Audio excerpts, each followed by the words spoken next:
May 19th, Thursday. This is sports video for a day. So Bleacher Report had this story. J. Cole to play in Canadian Elite Basketball League. I think this league's like ran by Drake or something like that. This is honestly insane. Scarborough Shooting Stars. He was playing the Rwandan League, so I think he can actually play in general. So it seems like he's going to have a chance to play in the Canadian League. Do you think there's ever a chance he could play in the NBA? Honestly, I don't really think so. I feel like overall, I think he definitely tried with one team. I think it was the Pistons, but overall, I don't know. Bleacher Report ground, I can guarantee you I can run under a 4.5. Terrell Owens on his speed at age 48. Honestly, I would really like to see this, but under a 4.5, honestly, I don't see. I would say somewhere, maybe sub 5, I could definitely see. Maybe 4.8, somewhere on there. But 4.5, I don't really know about that. Do you think he could still play in the NFL? Overall, I don't know. Marcus Smart, honestly, with a great performance tonight. 24 points, 9 rebounds, 12 assists, and 3 steals. Overall, the Heat really just got blown out by the Celtics. Honestly, great overall game from them. They went on a run, 10-plus point run, and really never looked back. The final score is 127 Celtics to 102 Heat. Good thing that the Heat won the first game, though. Marcus Smart had 24 points. Jaylen Brown had 24 points. Jason Tatum had 27. Jimmy Butler honestly had a great game, 29 points. Bam Adebayo, he didn't have that much points, hit 6. And Gabe Vincent 14. Victor Oladipo had 14. Someone else for the Heat really needs to step up and get another player with double digits, in my opinion. But overall, what do you think about the game? It was very entertaining. I can't wait for the Mavs versus the Warriors game tomorrow. To me, overall, a great game to see. This is Pro Football Focus. They seem like a team who could be potentially make a Bengals-type leap. Chris Collinsworth on the Jets via the Chris Collinsworth podcast. Honestly, the Jets are going to make a Bengals-type leap. I definitely don't think that. Zach Wilson isn't the type of quarterback. I don't think Joe Burrow is. I feel like a lot of people oversold him, and in my opinion, I don't think he should have been the number 2 pick. But overall, what do you think? In big college football news today, there was some drama. So this is Nick Saban. During an event with local business leaders in Birmingham, this is what he said. We were second in recruiting last year. A&M was first. A&M bought every player on their team, made a deal for name, image, likeness. We didn't buy one player. So he's pretty much accusing A&M of buying players overall. Kind of a harsh accusation. Jimbo Fisher said this. Some people think they're God. We build him up to the czar of football. Go dig into his past, or anyone who has coached with him. You can find out anything you want to find out. Honestly, that's insane. He was his assistant coach, so who knows what's in his past, and has he been buying players? I don't know. It seems like he's making mention. He seems like he knows something that most people do, and he's really accusing him of pretty much doing the same thing, but he's really, overall, what do you think about this? And then he actually went at Deion Sanders, too, so this is what he said to Deion Sanders. It was honestly, so Coach Prime tweeted this. Deion Sanders, you best believe I will address that lie Coach Xavien told tomorrow. I was awakened by my son that sent me an article saying that we paid Travis Hunter Jr. $1 million to play at GSU Tigers football. We as people don't have to pay our people to play with our people. Honestly, overall good point, and hopefully there's more black athletes going to HBCUs, but I don't think he had to pay him. And honestly, wouldn't the Alabama boosters be more than JSU? Alabama definitely has more money. He claimed they paid him $1 million. Like Nick Saban does have $1 million, or the boosters couldn't conjure up $1 million to pay him. Honestly, I think this story is just so stupid. I don't know why he's really accusing Deion Sanders of paying players as well. I agree with what Deion is saying. And Travis Hunter Jr. responded as well. I got $1 million. My mom stay in a 3-bedroom house with 5 kids. Honestly, honestly, overall, Nick Saban needs to stop accusing people of just stuff that really has no proof of, and really just giving harsh accusations without any basis, especially with the Deion Sanders. I think most likely isn't true. I don't get why he was saying that JSU actually paid, or Deion Sanders paid him, which I looked up the net worth. They're pretty equal. Nick Saban, you definitely have $1 million, so I don't really know. And this is Jimbo Fisher after saying he wouldn't answer Nick Saban's phone calls. We're done. That's his response. Honestly, maybe he was calling about when he said that. You can look into his past. And bought every... So this is what he said. We never bought anybody. Some people think they're God. Go dig into how God did his deal. Firing back at him. Overall, what do you think about this? And this is All Sports Culture 2016 NFL redraft based on talent and team needs. Number 1, Dak Prescott QB to the Rams. Honestly, I don't think he would go number 1 if this is a redraft. Number 2, Jalen Ramsey, cornerback. Honestly, Jalen Ramsey would probably go number 1 the Rams. He's at the Rams now, but he went to Jaguars, so I think that's probably where it would go. Number 3, Tyreek Hill, wide receiver. That probably would have been a great pick at number 3 for the Chargers. Number 4, Joey Bosa, the Cowboys, defensive end. That honestly probably would have been a great pick. Number 5, Derrick Henry, running back to the Jaguars. Honestly, that would have been a great overall pick in general. Looking back on it, that would definitely help them. Number 6, Michael Thomas, wide receiver, the Ravens. That would really help out Lamar Jackson and would have been a great pick. Number 7, Xavien Howard, cornerback. Honestly, would have been a great pick for the 49ers in general. Number 8, Chris Jones, defensive tackle. Number 9, Ron Stanley, offensive tackle. Number 10, Justin Simmons, safety. Overall, what do you think about this redraft?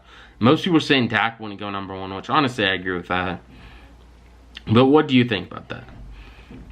And honestly, some Call of Duty news. Hypebeast. Call of Duty Warzone 2 may bring back classic Modern Warfare 2 maps. Honestly, I don't know what to think about that. What's your overall opinion on that?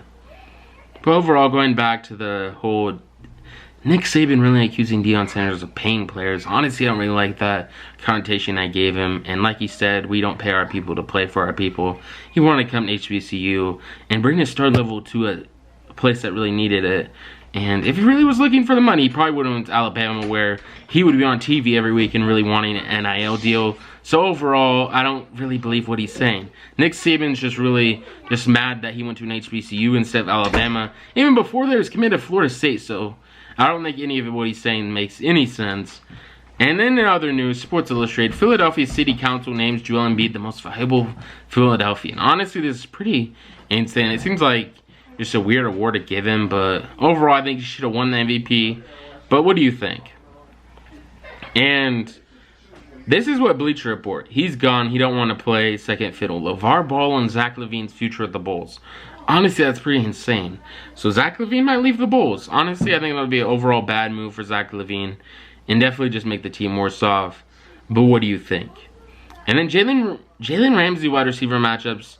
How many wide receivers is Jalen Ramsey shutting down next season? Stephon Diggs week 1. I think he's just shutting down. Debo week 4 and 8. I don't really think so. CeeDee Lamb week 5. I think he's just shutting down. DJ Moore week 6. He's shutting down. Mike Evans week 9. Buccaneers. I don't think he's shutting him down. DeAndre Hopkins week 10. He might have a comeback game around there, so I think he's probably not gonna. Michael Thomas week 11. I think he's gonna have a good game that day. DK Metcalf week 13 and 18. That's gonna be a great matchup, but I think he's getting shut down. Devontae Adams week 14. I don't think he's gonna shut him down. And Keenan Allen week 17. I think he's shutting him down. Honestly, this is Danny Green on Patrick Beverly. Bro, people target you too, Pat Bev. You ain't playing no effing defense out there. You ain't stopping Luka. Time and time again, I see Luka call your ass little man. When you play Luka, you're a cone too. Honestly, I agree. He didn't play that much better defense, and he was pretty much just dominating the whole series. And he's really an unstoppable force offensively, and really no one can stop him. And this is Sports Illustrated. Women's college basketball ranks second in NIL deals behind football. According to Steady by NIL company Open Doors. Honestly, a lot of people were mad in the comments about this. I don't really get why they were so mad, but what do you think? And then CBS Sports, the biggest thing is getting used to the traffic again. My commute in Seattle was 2 to 3 minutes, 10 tops. He must have been pretty close to a practice facility for this to be true, just because Seattle traffic has been known to be busy. And so I'm probably traveling 45 minutes on a good day, probably wagging around Justin at life in LA. So I'm surprised. He must have lived close to the Seattle one in general. Didn't have to take the freeway. That's probably what it was. Okay, but overall, what do you think? CBS Sports, the 76ers used to hide Allen Iverson's jersey to prevent him playing with injuries. Injured one time in New York, he found his jersey but didn't have any shoes. He pointed to an attendant, "What size are you? Just give me those shoes," because he wanted to play so badly. That's honestly dedication. Anyone who really questioned his dedication seemed to be proven wrong just by that. But overall, what do you think? What's your opinion of all these stories? And I don't know, I need to find another story. Let's see, All Sports Culture. Honestly, they have pretty good stories, actually. Let's see.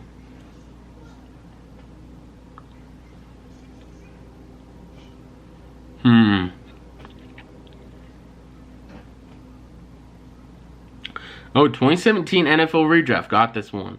All sports culture, definitely a good list. Redraft based on talent and team needs. Number 1, you have Patrick Mahomes, QB for the Browns. Honestly, probably would have been a great number 1 pick. And looking back on it, if they would have made that pick, they would honestly be insane right now. Number 2, Deshaun Watson, QB to the Bears. That would have been a good move for them. They should have taken him. Number 3, TJ Watt, offensive linebacker to the 49ers. He would have been so good for the 49ers and definitely helped them out. Number 4, Myles Garrett to the defensive endman Jaguars. That would have been a great pick for them. Number 5, Tre'Davious White, cornerback for the Titans. Definitely they need a cornerback, so I agree with that. Number 6, Jamal Adams, safety. Still haven't taken him there. Honestly, kind of overrated in my opinion. Number 7, Cooper Kupp, wide receiver, the Chargers. In my opinion, I think could have maybe even borderline top 5. Maybe draft the Titans just because the last season was so great. Number 8, Christian McCaffrey, running back. And number 9, you had George Kittle, tight end. And number 10, Alvin Kamara, running back. Honestly, I agree with that whole redraft. I don't think it will change anything. Overall, what do you think about this? And what's your opinion? What do you think of overall redraft? Some people don't like him just because you can't really look back on it and really change anything. But overall, what do you think? And this is a... Spencer Dinwiddie has a $1 bonus if he wins the NBA championship. That literally has to be one of the worst deals I've ever heard of. I don't even know how he got that. But it just seems like he really needs to get an agent to renegotiate that or do something about that. Only $1. That's honestly not that much. But overall, what do you think about that? Honestly, kind of a funny story, but what's your opinion? And have you been keeping on with Terrell Owens, the pretty much league where you can call off the phone? What do you think? You can call plays on your phone, and it sounds like a pretty good idea in my opinion. But overall, what do you think? And what's your opinion on it?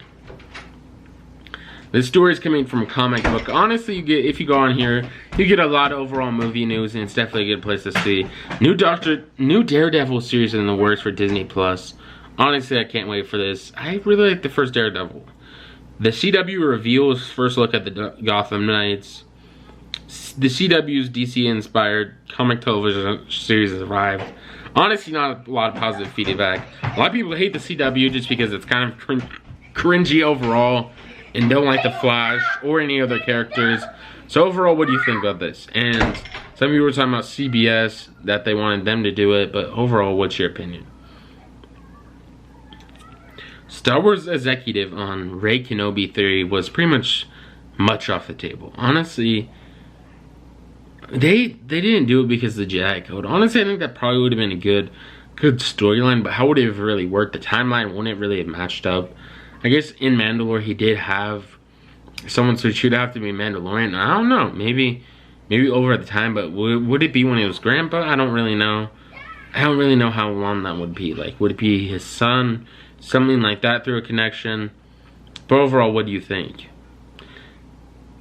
Honestly, this new Thor movie looks pretty good to watch. So does this Miss Marvel, but that new Thor movie, honestly, can't wait for that. That She-Hulk. And honestly, Mindy Kaling shares bloody first look at her Velma cartoon. Honestly, it looked pretty good. And overall, I can't wait for it. Looks pretty entertaining.